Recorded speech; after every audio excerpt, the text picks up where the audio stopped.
Tentang soal waktu 2 minggu akan diusahain akan P21, yaitu tentang 14 hari kerja ya.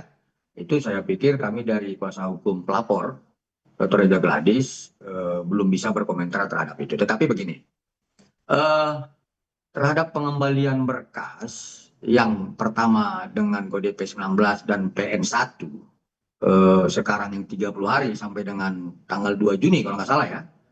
Dan kemudian nanti ketika ya nanti misalnya belum juga sesuai dengan apa yang menjadi petunjuk jaksa penuntut umum yang harusnya dipenuhi oleh penyidik, maka ya akan ada lagi penambahan penahanan untuk PN2, yaitu sampai dengan kalau nggak salah itu nanti Juli tanggal 2 ya gitu. Nah, hal ini adalah merupakan dasar ketentuan dari pasal 29 ayat 1 huruf B KUHP tentang persangkaan pasal dengan ancaman di atas 9 tahun. Nah, soal 14 hari ya, 2 minggu lagi, dan itu kemudian belum P21 atau belum P21, kami hanya bisa berpendapat begini. Sebenarnya kembali kepada peristiwa pada saat kami melakukan pendampingan terhadap klien kami sekitar kurang lebih 3 minggu yang lalu ya, pada saat penyidik kembali meminta keterangan kepada klien kami dan 3 saksi yang lain, ada belasan pertanyaan yang disampaikan, yang dipertanyakan oleh penyidik kepada klien kami melihat dan menduga bahwa pertanyaan itu mengarah kepada bagaimana kemudian penyidik mengkaitkan terhadap 4 peristiwa yang kami sampaikan sebelumnya, yaitu tanggal 27 Oktober, 13 November, 14 November, dan 27 November. Nah, dugaan kami adalah bahwa adanya petunjuk dari jaksa tentang soal bahwa penyidik itu harus meminta keterangan, ya, bukan hanya kepada klien kami dan kepada saksi yang menguatkan laporan klien kami, tetapi harus meminta keterangan kepada saksi yang lain yang dulunya juga sebagai orang yang dilaporkan oleh klien kami, yaitu dengan inisial O. Nah, artinya kalau kemudian dikaitkan dengan 14 hari kerja, ya kita lihat apakah penyidik sudah memenuhi apa yang menjadi petunjuk dari jaksa penuntut umum dengan kode P19 tersebut.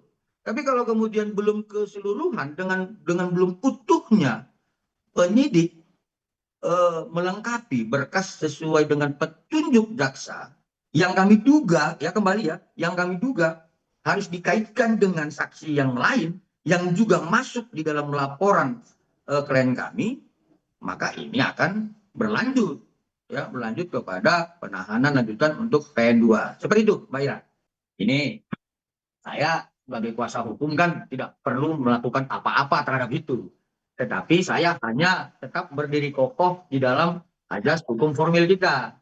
Nah, artinya ketika seorang itu dipersangkakan sebagaimana dengan ancaman di atas 9 tahun, maka proses penahanannya itu mengacu kepada pasal 29 ayat 1 huruf B. Itu dulu ya. Kemudian terhadap itu secara hukum formil, ketika belum terpenuhi terhadap peristiwa-peristiwa lain, maka dilakukan perpanjangan penahanan ya 20 hari di penyidik, 40 hari dari kejaksaan. Kemudian kalau juga belum cukup ada penambahan 30 hari yang disebut PN1. Kemudian ada penambahan PN2. Nah, kalau kemudian ada pernyataan dari Kasih Penku mungkin tadi ya, soal itu saya belum kurang paham. Tetapi kalau pendapat saya ini adalah berdasarkan hukum formil bahwa setelah ada PN1 maka akan ada PN2. Tetapi kalau sudah habis masa penahanan PN2, maka ini akan harus dilimpahkan ke pengadilan dan jaksa penuntut umum harus membuat dakwaan. Seperti itu. Bang, berarti belum P21-nya ini memungkinkan dari pihak penyidik untuk memeriksa kembali saksi-saksi yang sudah diperiksa sebelumnya untuk adanya tersangka baru ya, Bang? Yang pasti begini, ya itu harapan kami karena sesuai dengan aduan dan laporan klien kami, ya seperti itu. Pada prinsipnya adalah kami menduga ya bahwa petunjuk jaksa itu tetap mengejar kepada pertama laporan kami, klien kami, yang di mana laporan klien kami itu bukan 2 yang dilaporkan, bukan 2 orang, tetapi 3 orang. Kemudian dari proses pengembangan penyidikan muncul 1 orang lagi dengan inisial S yang kemudian dipanggil oleh penyidik untuk dimintai keterangan. Nah, artinya kalau kemudian dipertanyakan apakah harus ada tersangka lain, nah memang begitu yang sudah kami bangun konstruksi hukum yang kami buat dalam laporan klien kami. Sehingga harapan kami adalah terhadap 4 peristiwa, terhadap beberapa persangkaan pasal, nah sebenarnya dan terhadap laporan klien kami yang bukan hanya 2 orang, ya sebenarnya kan ya, dan juga ditambah lagi dengan adanya pertanyaan penyidik yang menurut kami mengarah kepada apa yang kami sampaikan tadi, ya kami sudah pasti menduga kuat akan adanya penambahan tersangka, seperti itu dia. Lalu, ya,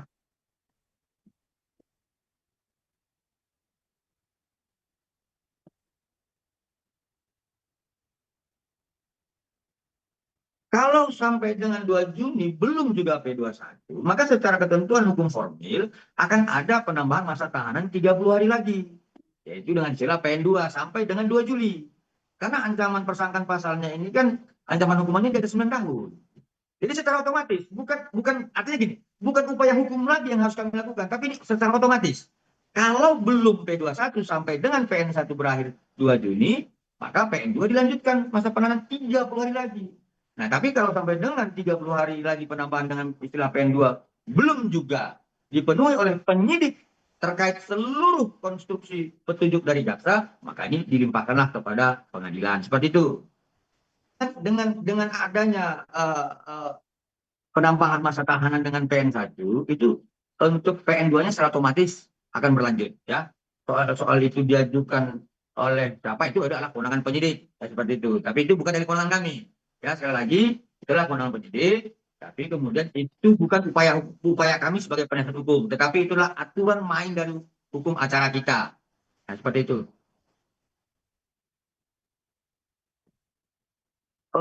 Begini, saya dari awal sudah sampaikan. Kalau penyidik menetapkan NM dan IM menjadi tersangka, artinya di situ penyidik sudah mengantongi minimal 2 alat bukti. Nah, artinya kalau sudah mengantongi minimal 2 alat bukti, kan nggak mungkin lagi bebas. Nah, sekarang kenapa diperpanjang? Karena masih dibutuhkan pengkaitan dengan peristiwa-peristiwa hukum lagi, peristiwa hukum yang lain lagi, dengan persangkaan pasal 2 lex spesialis yaitu 27B ayat 2, kemudian Undang-Undang TPPU, dan 1 lex general yaitu 368 KUH pidana. Jadi kalau misalnya apakah tersangka NM itu dan M bisa bebas? Ya tidak. Ya menurut kami tidak, karena penyidik pada saat melakukan penetapan tersangka melalui gelar perkara di Polda Metro Jaya, saya yakin dan percaya mereka sudah mengantongi minimal 2 alat bukti sebagaimana pasal 184 KUHP. Ya, jadi pasal 184 KUHP itu ada 5 alat bukti.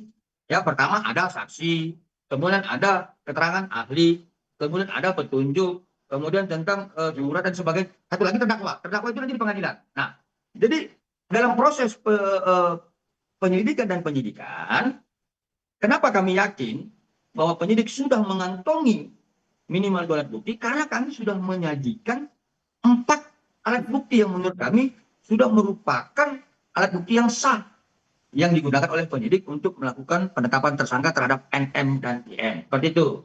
Pada prinsipnya kami tidak mau berandai-andai ya, tapi kalau misalnya berandai-andai itu kita aminkan, sudah pasti kami akan melindungi klien kami. Kami akan hadapi laporan dan serangan balik itu.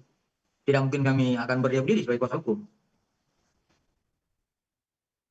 Jadi begini Bang Vincent, saya sih tidak mau ya membantah pendapat dari jaksa untuk saat ini ya, karena yang pasti saya tetap berpendapat berdasarkan hukum acara.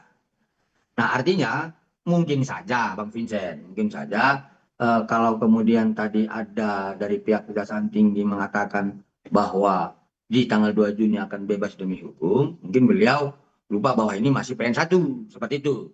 Nah, jadi pada prinsipnya adalah dengan ancaman hukuman di atas 9 tahun, maka proses untuk penahanannya itu sekitar 120 hari. 20 hari di pihak penyidik, kemudian 40 hari perpanjangan dari kejaksaan, lalu kemudian kalau belum juga cukup, maka ditambah dengan persetujuan dari pengadilan negeri dengan istilah PN1 selama 30 hari. Tahap pertama. Kemudian lanjutannya adalah 30 hari lanjutan untuk PN2. Nah, jadi dengan ancaman 9 tahun, ya sebagaimana ketentuan pasal 345 TPPU yang dipersangkakan dengan laporan klien kami berpendapat bahwa masa penahanan itu akan berakhir sekitar 2 Juli. Tapi kalau kemudian misal petunjuk jaksa itu sudah terpenuhi seluruhnya dan seutuhnya oleh penyidik, maka PN2 tidak perlu diberlakukan. Seperti itu, Bang Vincent. Sebenarnya kalau petunjuk jaksa itu segera dilengkapi oleh penyidik secara utuh dan tidak ada yang tertinggal, saya pikir ini bukan persoalan yang rumit. Itu pertama. Tapi kalau kemudian ada yang berpendapat bahwa penyidik telah memenuhi petunjuk jaksa, tetapi kurangnya alat bukti atau misalkan hanya 2 tersangka, tidak boleh ada penambahan. Nah, saya kasih opsi, ada 2 opsi, Bang. Pertama, kalau di P21 kan terhadap 2 tersangka, lalu kemudian opsi kedua adalah nantinya di persidangan, fakta persidangan itu akan dibuka kembali oleh jaksa penuntut umum. Artinya apa? Menunjukkan bahwa pada saat P19 dilakukan oleh jaksa penuntut umum, seluruh petunjuk itu belum terpenuhi oleh penyidik. Nah, jadi pembuktiannya dengan pendapat saya ini adalah nantinya di pengadilan. Tapi kalau pendapat saya sekarang adalah belum terpenuhinya secara utuh petunjuk dari jaksa terhadap peristiwa-peristiwa hukum yang dilaporkan oleh klien kami dalam berita acara pemeriksaan dan kemudian terhadap laporan berapa orang yang dilaporkan oleh klien kami belum juga dipanggil oleh penyidik sampai dengan sekarang.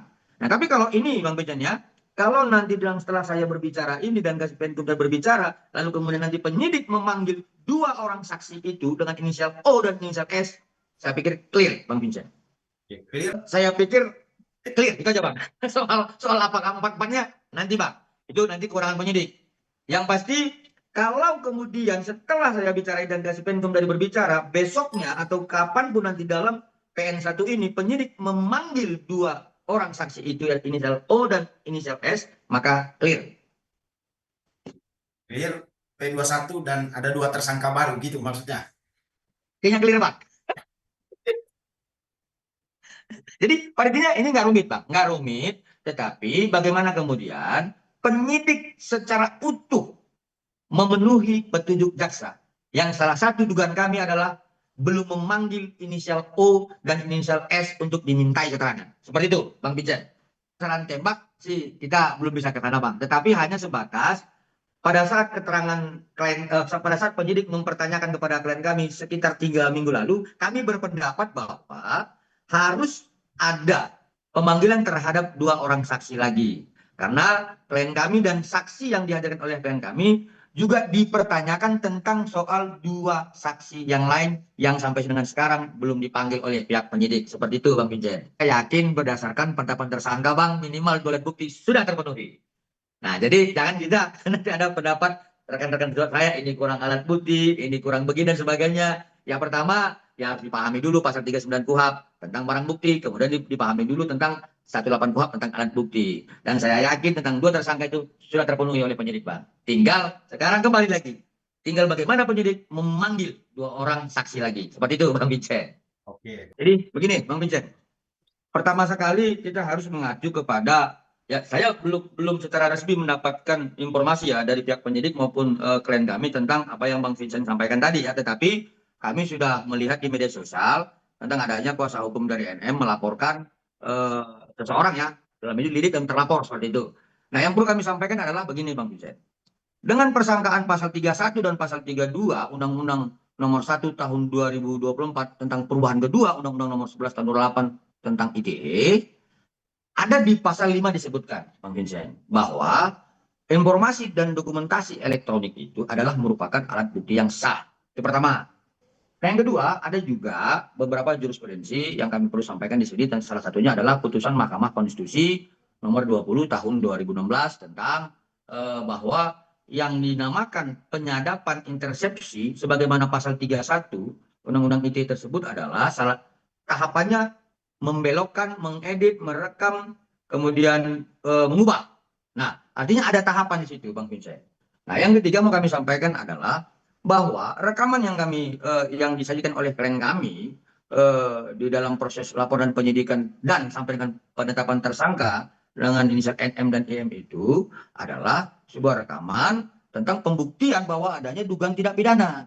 Nah, jadi dari beberapa faktor ini, Bang Vincent, nanti dalam proses pengadilan, biarlah hakim akan menguji apakah rekaman yang kami sajikan itu adalah merupakan alat bukti yang sah atau tidak. Itu dulu, Bang Vincent. Nah, tetapi kita bisa terburuk, Bang Vincent, terburuk.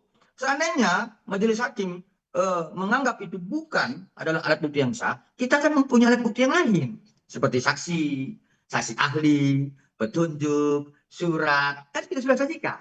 Seperti itu. Nah, jadi kita tidak ragu kalau misalkan salah satu barang bukti itu tidak menjadi alat bukti, karena kita sudah menyajikan banyak alat bukti yang lain. Seperti itu, Bang Vincent. Oke. Jadi begini, Bang Vincent. Dari awal semenjak saya masuk dalam persoalan penanganan kasus ini berdasarkan kuasa dari klien kami, Dr. Eza Gladys, kami selalu berpendapat ya agar ke depan setelah ada proses saling lapor ini, perbuatan-perbuatan seperti melakukan review ya terhadap produk-produk yang mengacu kepada sedia farmasi salah satunya skincare, ke depan ini tidak terjadi lagi, Pak. Kenapa? Anggapan kami review-review yang dilakukan sebelumnya dan kemudian adanya perbuatan yang kami anggap adalah merupakan perbuatan hukum on dramatic death itu dapat nanti diatur ketentuannya dalam undang-undang, karena kami berharap Perpres 80 2017 tentang Badan POM dapat dirubah menjadi undang-undang sehingga kalau ada perbuatan-perbuatan yang mengangkangi kewenangan dari Badan POM dalam pengawasan dapat dipidana. Seperti itu, Bang Vincent, harapan kami.